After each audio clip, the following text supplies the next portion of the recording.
It is good to be here with you today. I appreciate Eagle Forum. I appreciate so much what Eagle Forum does.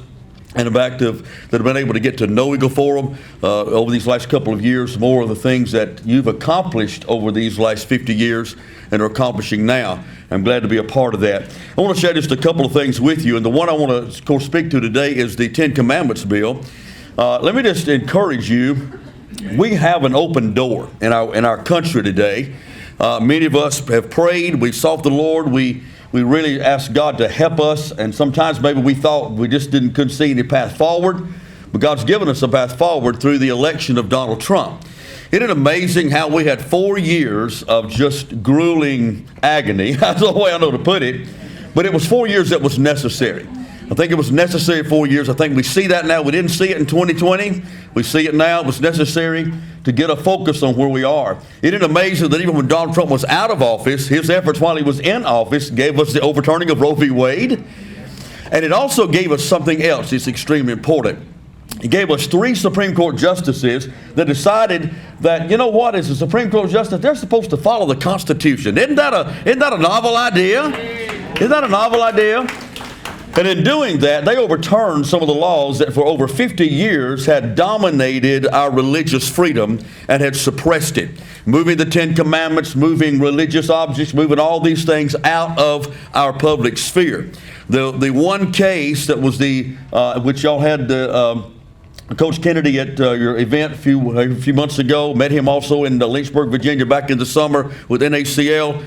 One of the things was the overturning of the Lemon versus Kurtzman law that was put in place in 1971 that they use as a litmus test for all religious cases.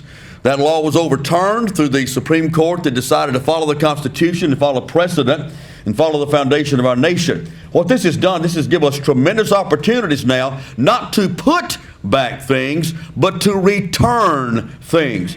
And I think that's important that we come from that perspective. People are saying, well, you're trying to put religion back in the public sphere. No, we're trying to just return what was there originally. Now, if y'all don't say something, I will start asking for amens. Amen. There you go. Okay. So all right. So I am carrying a bill that will return the Ten Commandments to our public schools. This will require Ten Commandments bills to be placed. This will require the Ten Commandments bill to be placed in strategic places in our public schools. Here is where you're going to need to be helpful. There is no financial responsibility on the schools and the school systems. It must be paid for with private donations. So we're going to need people all across the state to say, I'll pitch in a few here, a little there, organizations that will have these printed and then take them to the school. It will be their responsibility to make sure they're placed in these strategic places in the schools. This is important. Where's Miss Uni at? Where's Miss Uni here? Way back in the back. I met with Miss Uni and some other folks at a coffee shop in Birmingham just a few weeks ago talking about this Ten Commandments bill. Miss Uni, and I so appreciated this because I have showed it to so many people. My daughter's a librarian in the school system. She's one of the first ones I showed it to. Is a copy of a book of the McGuffey Reader, secondary reader. Yeah. All right, y'all know about it already, okay? From 1836. Now, that's become one of my cherished books in my library at home, is having that. But in I think it's lesson 83, I believe I'm right on that, it goes into detail to teach those children that are reading in that secondary reading age, which is probably, second, third grade, something along in there, teaching them to read the Ten Commandments and teaching them about what it means to be saved. Isn't that a novel idea? So these are just simply returning what has been removed from our public sphere. Can you imagine all the school shootings we've had in the last 25 or 26 years? Could you imagine if a child walked down the hallway and saw on the wall there that says, "Thou shalt not kill," would it might have had an impact? I'm not sure that will, but I tell you something, putting God back there will.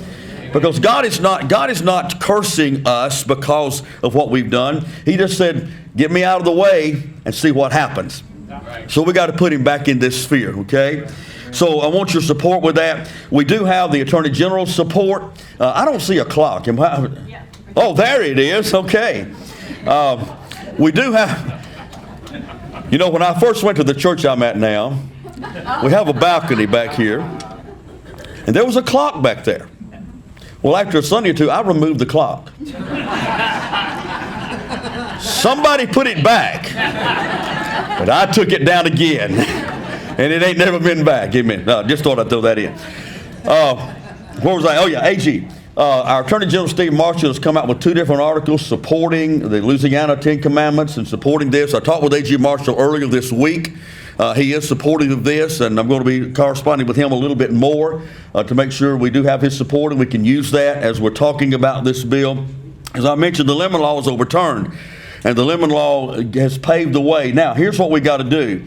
We must, I want you to hear me here, and I'm so proud that I've heard so many people, and somebody's talked about people in churches saying things or whatever.